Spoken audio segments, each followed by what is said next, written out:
beautiful Robbie.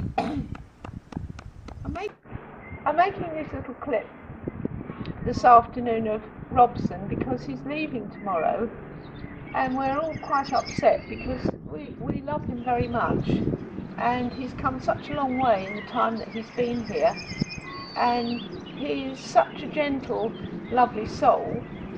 Really, this video is particularly for his owner, but also I thought it would be relevant for other people who might like to be interested in what I've got to tell Gemma.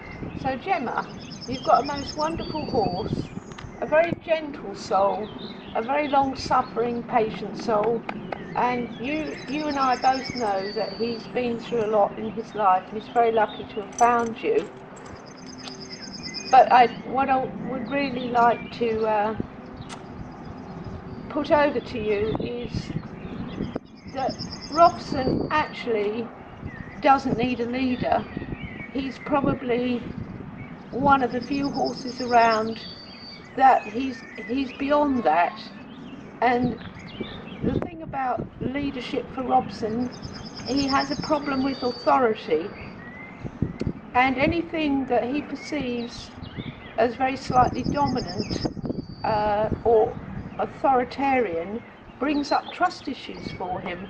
So what I would say to you is, all you need to do is be a friend with Robson. You can't give this horse too much love. He doesn't need any boundaries put in place. He doesn't need anything. He just wants a friend, and you know, there's very few horses like that. So when you do things with him, just make sure you're breathing deeply, and that you let go of all idea of making him do anything. You haven't got to make this horse do anything. He's just so sort of with you.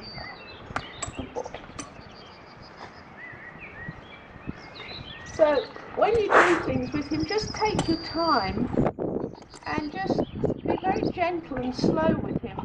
I can't stress that enough. You know, you don't need to tell him how it is, because you just don't, and it worries him. So if you can be his friend, he loves kisses, and take your time with him. You know, it'll pay dividends for you. So move slowly. I've said this before with other videos with Bella. Move slowly. Keep your hands still so that you're not doing all this stuff. Give him plenty of love, plenty of strokes. Be gentle with him. Be patient with him. And if you do want him to do something, if you actually want him to do something, just give him thinking time. So don't expect it to be done. Look how loving he's become. He's got his eyes closed. Don't expect it to be instant. So if you want him to come towards you, just give him a little thinking time. He's right there with you. So what I would say is, if you could just soften your energy, lower your energy, and just give this horse, he doesn't need any of the normal things that most horses do. He doesn't push the boundaries and test the boundaries like other horses. All he really wants is to be understood. Now, we have done a lot of work at showing him different things, because he's naturally a bit suspicious, but we can't show him everything. So if there's something that, you know, he clearly doesn't like, and you can tell that by his body language, you know, don't just take it for granted that he's seen and knows everything. Just take your time and just let him sniff it, and just be really gentle and quiet. And once he knows it's not going to hurt him, he'll be fine. So if you see how I am around him, he does love kisses. That's how you need to be. So anytime you're doing anything with him, just be really gentle, brush him gently, do everything with him slowly and gently, And you'll see by his eye, and he'll yawn and he'll lick and chew, and he'll just let go of any adrenaline that he's hanging on to. As you know, he loves massage and he loves all this stroking. He doesn't need to be brushed, he needs to be stroked. He loves to be stroked and loved. So no discipline for this horse.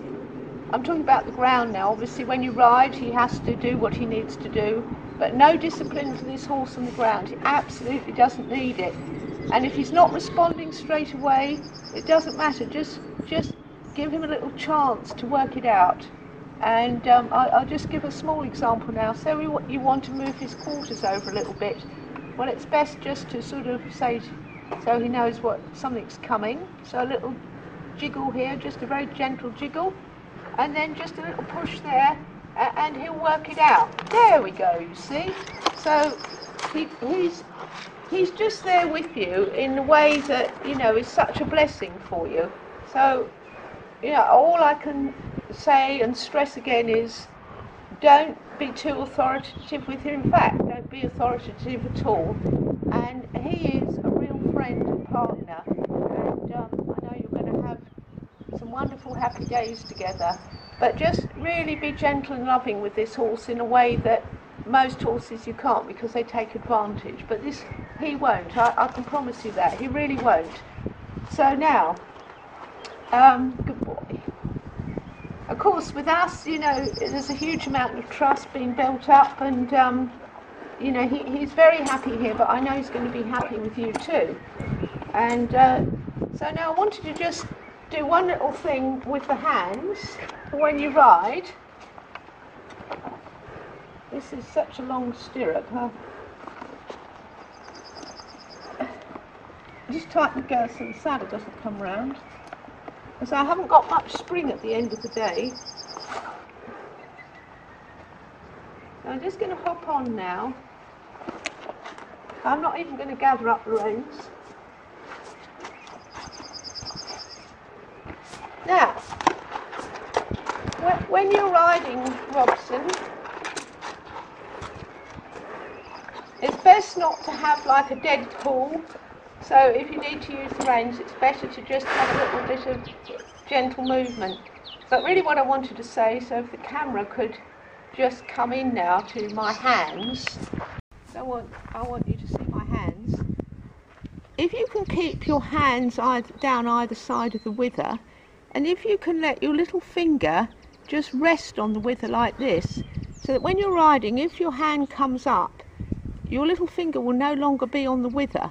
So as you ride, you always want to be able to feel his wither with your little finger, and then that you'll know that your hands are there, and he's got an even feel on his mouth. Now if you look at the rein tension, so that it goes along there, it's just really just on the firm side of loose. You know, there's really, I can barely feel his mouth there, and that's what he likes. And when you ride, there'll be a little bit of movement because his head and neck will move. But if you watch my hands here, you see I'm pretending he's walking. My hands are following the nod of his head, because horses' heads nod when they walk, but my little finger is staying in position. It's not coming like this. So that's a little tip, and it'll just kind of be a little guide for you. You can do that in walk and trot with him. And when you want him to stop or to, you can use your voice as well, but you know, still, you know, make sure the hands just stay down, you know, even if he's pulling a little bit against you or something. But really, he's so easy to stop. You just got to say whoa, and he'll whoa. So I think I've covered everything that I wanted to cover, and I really hope that's helpful to you. And just to finish this little clip, again, just love him, Gemma.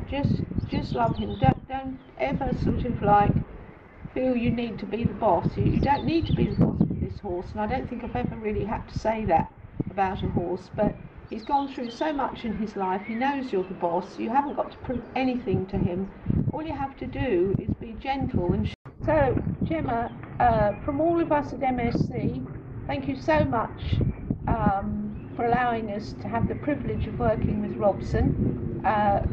We've covered a lot of ground with him. We've done our very best for him, and we wish you many, many happy years together, riding through the lochs and glens in Scotland.